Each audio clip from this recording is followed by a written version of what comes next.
स्वागत है दोस्तों स्टडी फॉर यूपीएससी में।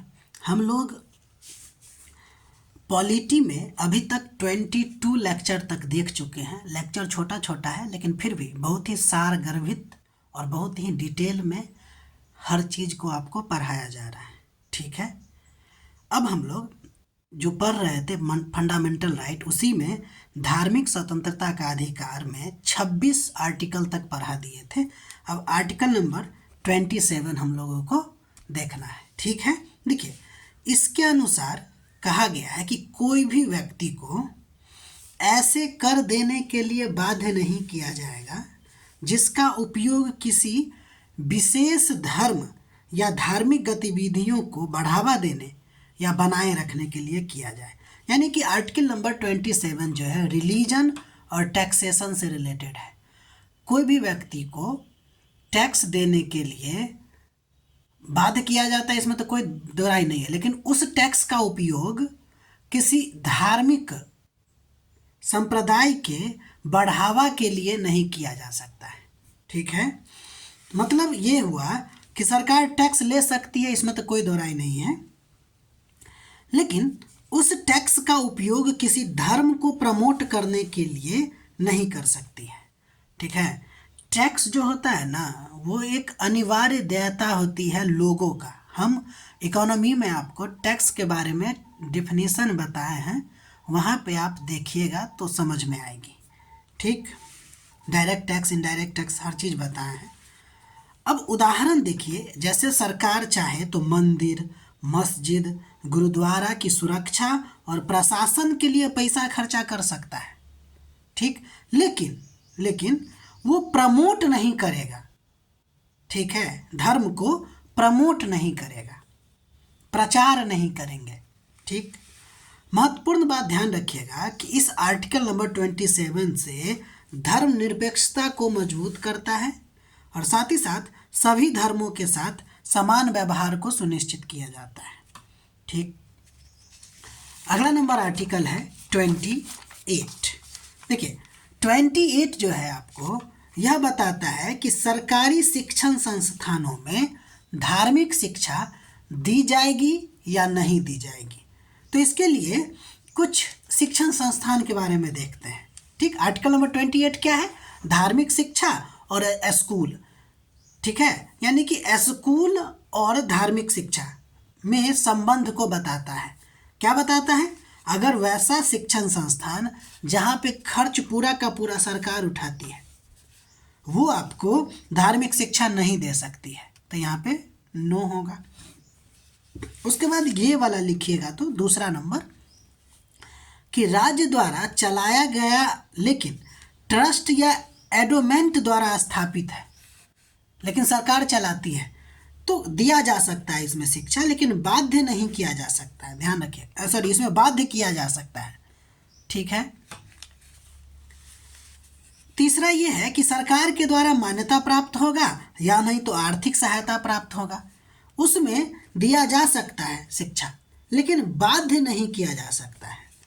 ठीक, यानी एक में तो पूरी तरह से बंद, दूसरा में बाध्य किया जा सकता है और तीसरा में बाध्य नहीं किया जा सकता है। ठीक, समझ गए? इसको लिखिएगा और ज़्यादा समझ में आएगी। है वैसे इसमें है भी कुछ नहीं, सिंपल बात तो है। ठीक है, अब अगला नंबर हम लोग देखने जा रहे हैं संस्कृति एवं शैक्षणिक या शैक्षिक अधिकार, कल्चरल एंड एजुकेशनल राइट। ठीक, देखिए ये अधिकार खासकर अल्पसंख्यकों के हितों की रक्षा करता है, खासकर उसकी भाषा का, लिपि का, संस्कृति को बचाने के लिए ये मतलब कि अधिकार दिया गया है आर्टिकल नंबर 29 एंड 30 में। ठीक है दोस्त, अब देखिए आगे देखिए, आर्टिकल नंबर 29 की बात करते हैं हम लोग। देखिए आर्टिकल नंबर 29 का मतलब है कि भारत के किसी भी नागरिकों, गौर कीजिएगा, नागरिकों के समूह यानी कि सेक्शन ऑफ द सिटीजन को अपनी भाषा, अपनी लिपि, अपनी संस्कृति को सुरक्षित रखने का अधिकार है। देखिए आर्टिकल नंबर 29 कहता है कि कोई भी नागरिक का अगर ग्रुप है तो उसको अपनी भाषा का, अपनी लिपि का, अपनी संस्कृति को सुरक्षित रखने का क्या है? अधिकार प्राप्त है। महत्वपूर्ण बात यह है कि आर्टिकल नंबर 29 आपको सिर्फ माइनॉरिटी तक सीमित नहीं है, भूलिएगा नहीं इस बात को। कह देगा कि यह जो है आर्टिकल नंबर 29 केवल माइनॉरिटीज के लिए है तो गलती हो जाएगा। ये किसी भी समूह को मिल सकता है, इसलिए हम लिखे हैं किसी भी नागरिक, नहीं तो यहाँ हम लिखते अल्पसंख्यक। ठीक है। दूसरा ये भी बात इसमें है कि राज्य द्वारा अगर संचालित है या सहायता प्राप्त शिक्षण संस्थान है तो वहाँ पे धर्म, जाति, भाषा इत्यादि के आधार पे एडमिशन से मना नहीं किया जा सकता है। इस बात को भी ध्यान रखिएगा। ठीक, आर्टिकल नंबर 29 हो गया। आर्टिकल नंबर 30 ये विशेषकर अल्पसंख्यकों के लिए ही है। अल्पसंख्यकों जो कि यहाँ पे लिखे हैं आपको रिलीजियस या फिर लिंग्विस्टिक माइनॉरिटीज को अपनी पसंद के शिक्षण संस्थान खोलने और उसको चलाने का अधिकार है। इसलिए आर्टिकल नंबर 30 जो है वो आपको विशेषकर अल्पसंख्यकों को दिया गया है, जिसमें कहा गया है कि आप अपने शिक्षण संस्थानों को खोलिए और चलाने का भी आपको अधिकार है। ध्यान दीजिएगा। साथ ही इसमें बाद में जोड़ा गया कि यदि अगर सरकार लैंड एक्वायर करती है जनहित में तो फेयर कंपनसेशन दिया जाएगा, जो सामान्यतः बाजार दर पर ही होगा। ध्यान दीजिए कि इस बात को लेकर ये मुद्दा उठने लगा कि ये तो फिर ये गलत हो गया दूसरे बहुसंख्यक के साथ, या फिर कहे तो अदर समूहों के साथ। ठीक है ना, कि ये तो धर्मनिरपेक्षता के खिलाफ है या फिर समानता के भी खिलाफ है, आप ये कह सकते हैं। लेकिन यहाँ पे ठहरने की ज़रूरत है। ये मुद्दा चल रहा था, लेकिन फिर भी आपको समझना चाहिए कि माइनॉरिटीज को प्रोटेक्शन ज़्यादा दिया गया है। और आर्टिकल नंबर 27 में क्या आर्टिकल नंबर 14 में क्या कहा गया है, समानता का अधिकार। उसमें भी आपको दो बात बताया गया था। ठीक है ना, कि देखिए विशेष समुदाय के लिए विशेष प्रोटेक्शन किया जा सकता है और उसको हम समानता के विरुद्ध नहीं मानेंगे। ठीक है, तो ये मुद्दा चल रहा था कि भाई इसको जो दिया गया है बाजार दर पे और बाकी को बाजार दर पे नहीं दिया जाएगा, तो ये तो एक तरह से धर्मनिरपेक्षता के खिलाफ है। लेकिन बाद में सरकार ने क्या किया कि एक एक्ट पारित कर दिया और कहा कि अगर कि कोई भी लैंड को एक्वायर किया जाएगा तो मार्केट रेट से 4 गुना ज़्यादा दाम दिया जाएगा, तो मुद्दा ही खत्म हो गया, चाहे अल्पसंख्यक हो या कोई और हो। ठीक, लेकिन जब ये पहले दिया गया था तो इसको हम लोग नहीं मानेंगे कि विरोध में, क्योंकि आर्टिकल नंबर 24 है, आर्टिकल नंबर 14 है, इसको आर्टिकल नंबर 30 में भी दिया गया है संविधान में, तो विरोध नहीं मानेंगे हम लोग। ठीक, ध्यान दीजिए, यहाँ पे आपको कुछ बात समझना चाहिए। अल्पसंख्यक शब्द संविधान के आर्टिकल नंबर 30 में है, इसमें कोई दो राय नहीं है, लेकिन परिभाषित नहीं है। कहेगा कि अल्पसंख्यक शब्द जो है वह संविधान के द्वारा परिभाषित है, तो हमारा कथन होगा नहीं। ठीक, संविधान केवल प्रकार को बताता है कि 2 प्रकार का है, एक धार्मिक अल्पसंख्यक और दूसरा भाषाई अल्पसंख्यक, जिसको हमने लिख भी दिया है। देखिए आर्टिकल नंबर यहाँ भी लिखे और यहाँ भी आपको बताए थे, अल्पसंख्यक खासकर रिलीजियस और लिंग्विस्टिक। ठीक है, तो अब ऐसा तो है नहीं अल्पसंख्यक का परिभाषा, तो भारत में अल्पसंख्यक का निर्धारण फिर कैसे होगा।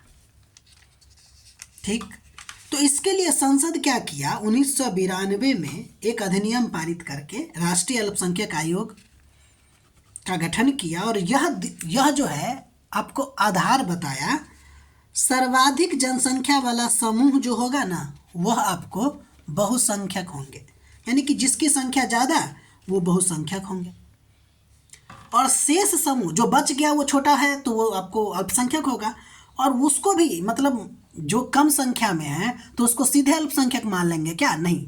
देखिए अल्पसंख्यक आयोग सिर्फ ये बताया कि जिसकी संख्या ज़्यादा वो बहुसंख्यक, तो इसका अर्थ ये निकला कि जिसकी संख्या कम वो अल्पसंख्यक। लेकिन ये सिर्फ समझने से नहीं है, संसद इसको नोटिफाई करेगा। संसद क्या करेगा, अधिसूचना जारी करके किसी भी ग्रुप को अल्पसंख्यक कह सकता है। ठीक, तो ये क्या किया होगा, अल्पसंख्यकों का लिस्ट दे दिया होगा। जितना भी लिस्ट दिया होगा उसमें से सब अल्पसंख्यक होगा क्या? नहीं, वो तब तक अल्पसंख्यक नहीं होगा जब तक कि केंद्र सरकार के द्वारा अधिसूचना जारी न करे। वर्तमान में अगर देखें तो केंद्र सरकार अधिसूचना जारी करके 6 समूहों को अल्पसंख्यक का दर्जा दिया है। मुस्लिम, सिख, ईसाई, बौद्ध, पारसी, जैन।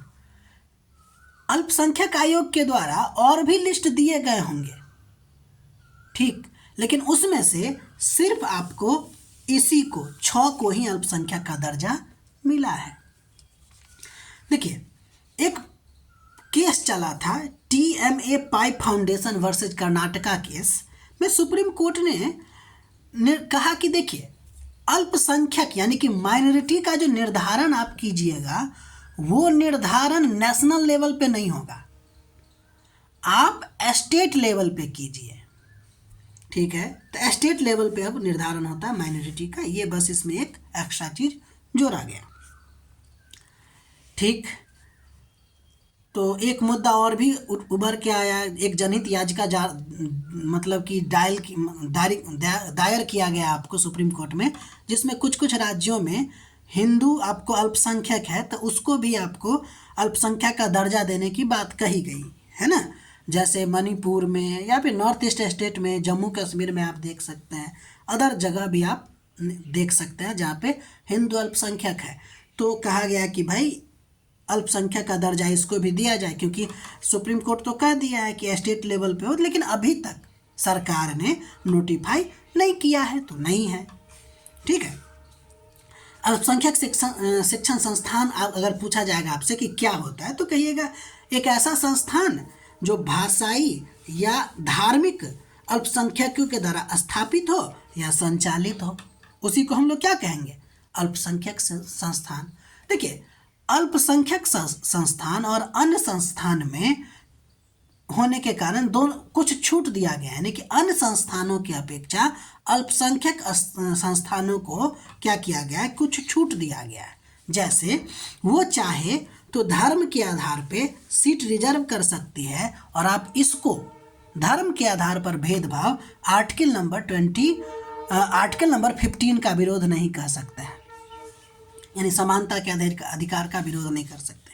इसके अलावा सामाजिक आर्थिक आधार पर किया गया आरक्षण भी आपको यहाँ पे लागू नहीं होगा। ठीक है, शिक्षक और कर्मचारी भर्ती में ये इसका अपना स्वायत्तता होती है। तो ये सब अल्पसंख्यक शिक्षण संस्थानों को क्या किया गया है, कुछ छूटें दिया गया है।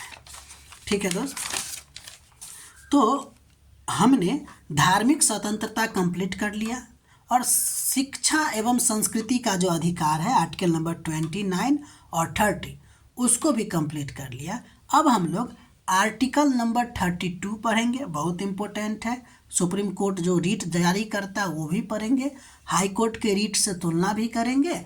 उसके बाद आपको कुछ और आर्टिकल जैसे 31, 32 तो कर ही देंगे, 33, 34 और 35 को भी देखेंगे। और सबसे मेन आपको बाकी है आर्टिकल नंबर 12 और आर्टिकल नंबर 13। अभी लगेगा 2-3 वीडियो और, क्योंकि फंडामेंटल राइट है, बहुत बड़ा है, बहुत डिटेल में बताया है।